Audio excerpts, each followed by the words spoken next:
Menor distribuição de renda, maior a desigualdade social. Mas nem sempre o PIB reflete essa realidade. E o morador que vive nas grandes cidades acaba demonstrando toda a sua insatisfação. É o que você vê agora. Por que o PIB tem tanta força? Porque, para o grosso da população, aquela coisa que deixa as pessoas acordadas no meio da noite com frio na barriga é pensar que eu vou perder a minha condição de sustentar a minha família.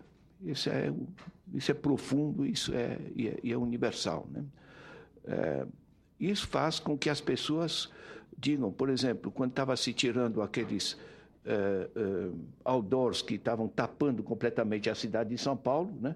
Que é óbvio que tem que tirar aquilo, que é um desperdício e polui a cidade, e as pessoas diziam, mas isso gera emprego, né? E, de repente, qualquer coisa que gera emprego, tudo bem, certo? Produzir armas também gera emprego, né? Certo? Uma das coisas que mais geram emprego, por exemplo, é a criminalidade, né? Porque dinamiza a produção de grades, a produção de fechaduras, gente que apita durante a noite na rua. O problema não é produzir mais, né? Um país ele não pode ser medido tão somente por questões econômicas, senão nós ficamos vulneráveis.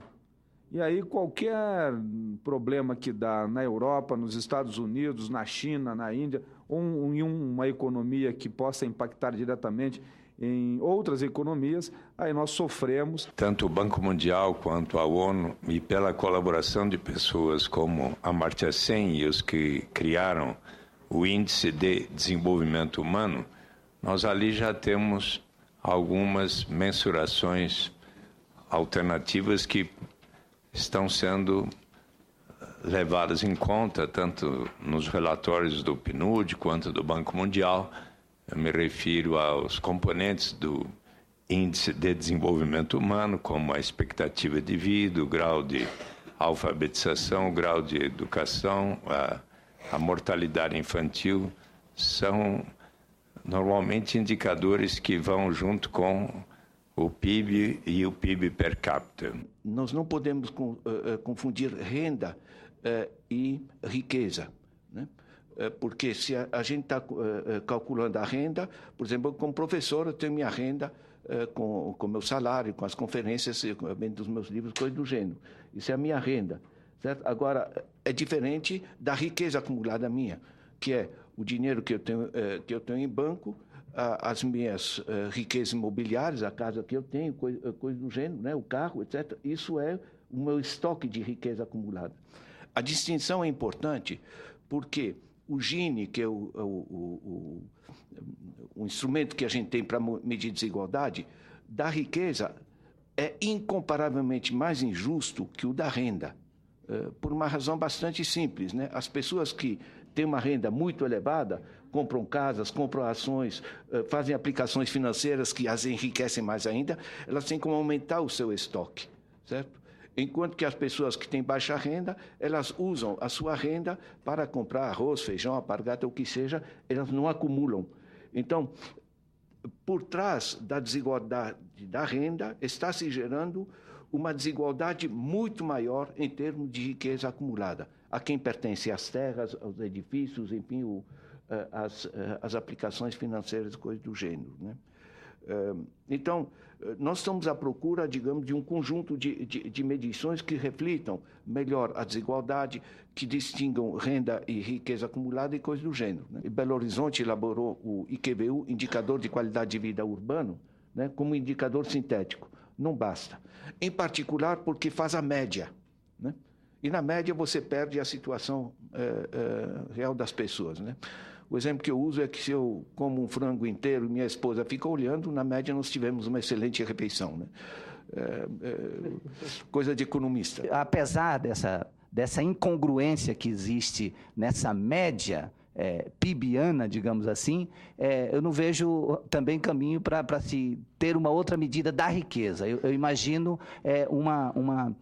a adoção de índices adicionais, como a gente poder compatibilizar uma coisa com outra, tendo o PIB para medir meramente a economia, e aí outros indicadores, como foi criado o IDH, talvez a gente possa estabelecer outros índices que possam, somados ao PIB, aí sim a gente ter uma média justa. onde se tem a medida do capital, da riqueza, formando uma coluna e um outro conjunto de outras medidas, de outros indicadores que possa estabelecer uma média, aí sim, aceitável, onde as pessoas possam ter mais o que comer e, ao mesmo tempo, também mais satisfação na sua vida. Mais da metade da população da cidade de São Paulo que vive na cidade, se pudesse, sairia da cidade.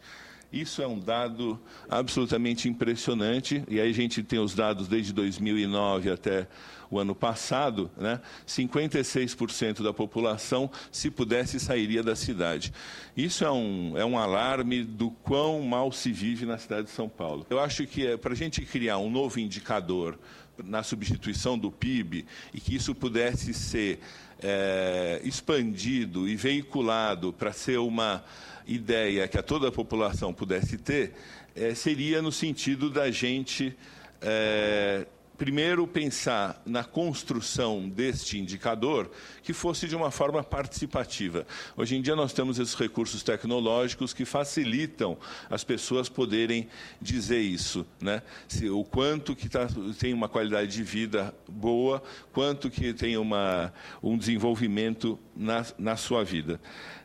E um outro ponto que me parece também muito importante nesse novo índice que poderia ser criado seria a gente também ter uma forma de medição da questão das desigualdades. Por exemplo, a questão demanda atendida por creche, né? Então, de uma região para outra da cidade, tem uma diferença de 5 vezes, né?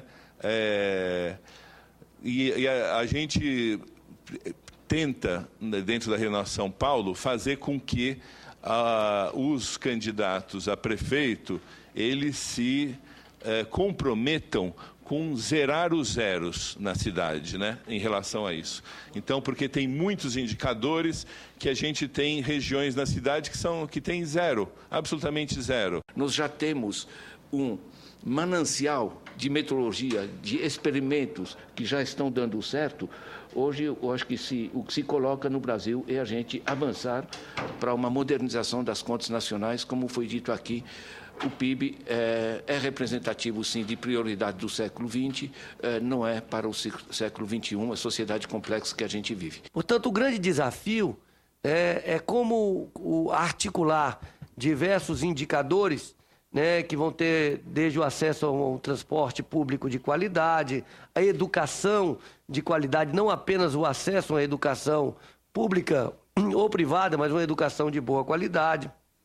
Uma saúde de boa qualidade, acesso a equipamentos de cultura, acesso a equipamentos de lazer, e que eles efetivamente sejam acessíveis a todos e não apenas uma parcela da população. E o conjunto dessas questões, como é que se pode medir o grau de satisfação, o grau de felicidade das pessoas. No próximo bloco, o legado da Rio+20, sustentabilidade e felicidade. A gente volta já.